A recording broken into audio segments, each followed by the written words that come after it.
और प्रधानमंत्री नरेंद्र मोदी अब से थोड़ी ही देर बाद रेडियो कार्यक्रम के जरिए मन की बात के जरिए राष्ट्र को संबोधित करने वाले हैं। कार्यक्रम के दौरान पीएम मोदी देश में कोरोना संकट, टोक्यो ओलंपिक में गए भारतीय दल, महाराष्ट्र में बारिश और बाढ़ सहित कई अन्य प्रमुख मुद्दों पर बातचीत कर सकते हैं। ये कार्यक्रम का 79वां एपिसोड होगा। आपको बता दें कि इससे पहले 78वें एपिसोड में पीएम मोदी ने टोक्यो ओलंपिक में भारतीय खिलाड़ियों के लिए चीयर करने की अपील की थी। उन्होंने कहा था कि हमारे देश में तो अधिकांश खिलाड़ी छोटे छोटे शहरों, कस्बों, गांवों से निकल कर आते हैं। जब टैलेंट, डेडिकेशन, डिटर्मिनेशन और स्पोर्ट्समैन स्पिरिट एक साथ मिलते हैं तब जाकर कोई चैंपियन बनता है। और चैंपियन जो है वो अपना झंडा भी वहां पर गाड़ते हुए, पदक की शुरुआत करते हुए।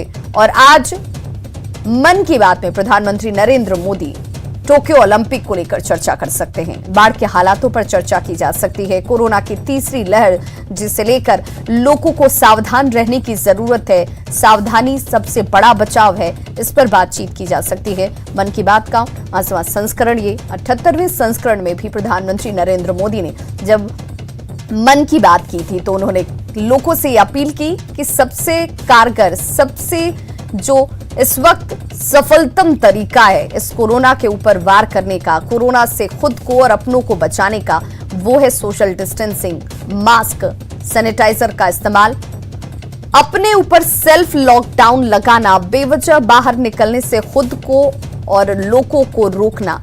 ये सबसे कारगर तरीका है और ये वो तरीका है जिसके लिए आप सभी को सजग होने की जरूरत है। टीकाकरण ज्यादा से ज्यादा हो रहे हैं, लोगों तक टीकाकरण एक्सप्रेस पहुंच रही है।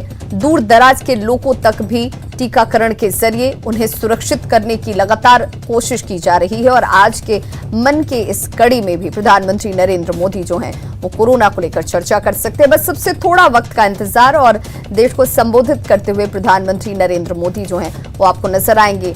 कोरोना के मौजूदा हालात पर चर्चा की जा सकती है क्योंकि जिस तरीके से तीसरी लहर को लेकर के, जिसमें बच्चों को लेकर के आशंका जाहिर की जा रही है क्योंकि अभी बच्चों का जो एज ग्रुप है उन्हीं लोगों को, 18 साल से कम के बच्चों को ही इस वक्त टीका नहीं लगा है। लेकिन इसके लिए लगातार जो डॉक्टर हैं वो ये कह रहे हैं कि सितंबर अक्टूबर तक बच्चों को भी टीकाकरण किया जा सकता है।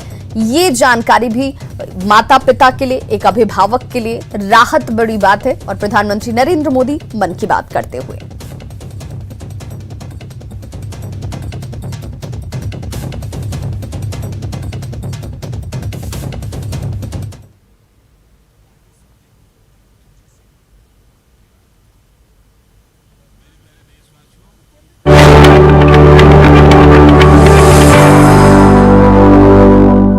मेरे प्यारे देशवासियों, नमस्कार। 2 दिन पहले की कुछ अद्भुत तस्वीरें, कुछ यादगार पल अब भी मेरी आंखों के सामने हैं। इसलिए इस बार मन की बात की शुरुआत उन्हीं पलों से करते हैं। टोक्यो ओलंपिक्स में भारतीय खिलाड़ियों को तिरंगा लेकर चलते देखकर मैं ही नहीं, पूरा देश रोमांचित हो उठा। पूरे देश ने जैसे एक होकर अपने योद्धाओं से कहा, विजय भव, विजय भव। जब ये खिलाड़ी भारत से गए थे तो मुझे इनसे गपशप करने का, उनके बारे में जानने और देश को बताने का अवसर मिला था। ये खिलाड़ी जीवन की अनेक चुनौतियों को पार करते हुए यहाँ पहुंचे हैं। आज उनके पास आपके प्यार और सपोर्ट की ताकत है। इसलिए आइए मिलकर अपने सभी खिलाड़ियों को अपनी शुभकामनाएं, उनका हौसला बढ़ाएं। सोशल मीडिया पर ओलंपिक खिलाड़ियों के सपोर्ट के लिए हमारा विक्ट्री पंच कैंपेन अब शुरू हो चुका है। आप भी अपनी टीम के साथ अपना विक्ट्री पंच शेयर करिए, इंडिया के लिए चीयर करिए। साथियों, जो देश के लिए तिरंगा उठाता है उसके सम्मान में भावनाओं से भर जाना स्वाभाविक ही है। देशभक्ति की ये भावना हम सबको जोड़ती है। कल यानी 26 जुलाई को करगिल विजय दिवस भी है। करगिल का युद्ध भारत की सेनाओं के शौर्य और संयम का ऐसा प्रतीक है जिसे पूरी दुनिया ने देखा है। इस बार ये गौरवशाली दिवस भी अमृत महोत्सव के बीच में मनाया जाएगा, इसलिए ये और भी खास हो जाता है। मैं चाहूंगा कि आप करगिल की रोमांचित कर देने वाली गाथा जरूर पढ़ें। करगिल के वीरों को हम सब नमन करें। साथियों, इस बार 15 अगस्त को देश अपनी आजादी के 75वें साल में प्रवेश कर रहा है। ये हमारा बहुत बड़ा सौभाग्य है कि जिस आजादी के लिए देश ने सदियों का इंतजार किया, उसके 75 वर्ष होने के हम साक्षी बन रहे हैं। आपको याद होगा, आजादी के 75 साल मनाने के लिए 12 मार्च को बापू के साबरमती आश्रम से अमृत महोत्सव की शुरुआत हुई थी। इसी दिन बापू की दांडी यात्रा को भी पुनर्जीवित किया गया था। तब से जम्मू कश्मीर से लेकर पुडुचेरी तक, गुजरात से लेकर पूर्वोत्तर तक देश भर में अमृत महोत्सव से जुड़े कार्यक्रम चल रहे हैं। कई ऐसी घटनाएं, ऐसे स्वाधीनता सेनानी जिनका योगदान तो बहुत बड़ा है, लेकिन उतनी चर्चा नहीं हो पाई, आज लोग उनके बारे में भी जान पा रहे हैं। अब जैसे मोइरांग डे को ही लीजिए।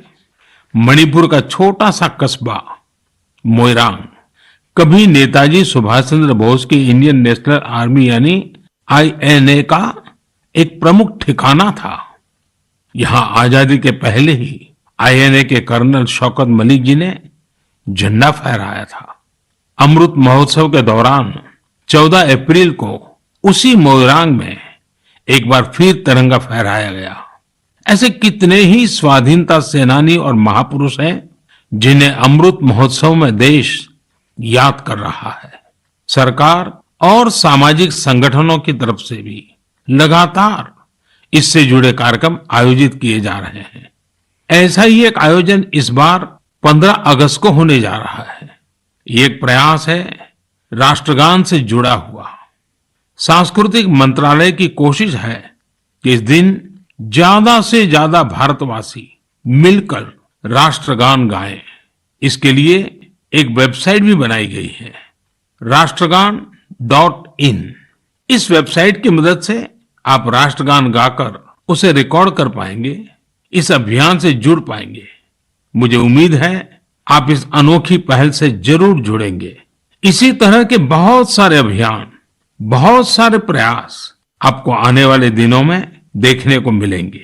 अमृत महोत्सव किसी सरकार का कार्यक्रम नहीं, किसी राजनीतिक दल का कार्यक्रम नहीं, यह कोटि कोटि भारतवासियों का कार्यक्रम है। हर स्वतंत्र और कृतज्ञ भारतीय का अपने स्वतंत्रता सेनानियों को नमन है। और इस महोत्सव की मूल भावना का विस्तार तो बहुत विशाल है। ये भावना है अपने स्वाधीनता सेनानियों के मार्ग पर चलना, उनके सपनों का देश बनाना। जैसे देश की आजादी के मतवाले स्वतंत्रता के लिए एकजुट हो गए थे, वैसे ही हमें देश के विकास के लिए एकजुट होना है। हमें देश के लिए जीना है, देश के लिए काम करना है। और इसमें छोटे छोटे प्रयास भी बड़े नतीजे ला देते हैं। रोज के कामकाज करते हुए भी हम राष्ट्र निर्माण कर सकते हैं। जैसे वोकल फॉर लोकल, हमारे देश के स्थानीय उद्यमियों, आर्टिस्टों, शिल्पकारों, बुनकरों को सपोर्ट करना हमारे सहज स्वभाव में होना चाहिए। 7 अगस्त को आने वाला नेशनल हैंडलूम डे एक ऐसा अवसर है जब हम प्रयास पूर्वक भी ये काम कर सकते हैं। नेशनल हैंडलूम डे के साथ बहुत ऐतिहासिक पृष्ठभूमि जुड़ी हुई है। इसी दिन 1905 में स्वदेशी आंदोलन की शुरुआत हुई थी। साथियों, हमारे देश के ग्रामीण और आदिवासी इलाकों में हैंडलूम कमाई का बहुत बड़ा साधन है। ये ऐसा क्षेत्र है जिससे लाखों महिलाएं, लाखों बुनकर, लाखों शिल्पी जुड़े हुए हैं। आपके छोटे छोटे प्रयास बुनकरों में एक नई उम्मीद जगाएंगे। आप स्वयं कुछ न कुछ खरीदें और अपनी बात दूसरों को भी बताए। और जब हम आजादी के 75 साल मना रहे हैं, तब तो इतना करना हमारी जिम्मेवारी बनती ही है भाइयों। आपने देखा होगा, साल 2014 के बाद से ही मन की बात में हम अक्सर खादी की बात करते हैं। ये आपका ही प्रयास है कि आज देश में खादी की बिक्री कई गुना बढ़ गई है। क्या कोई सोच सकता था कि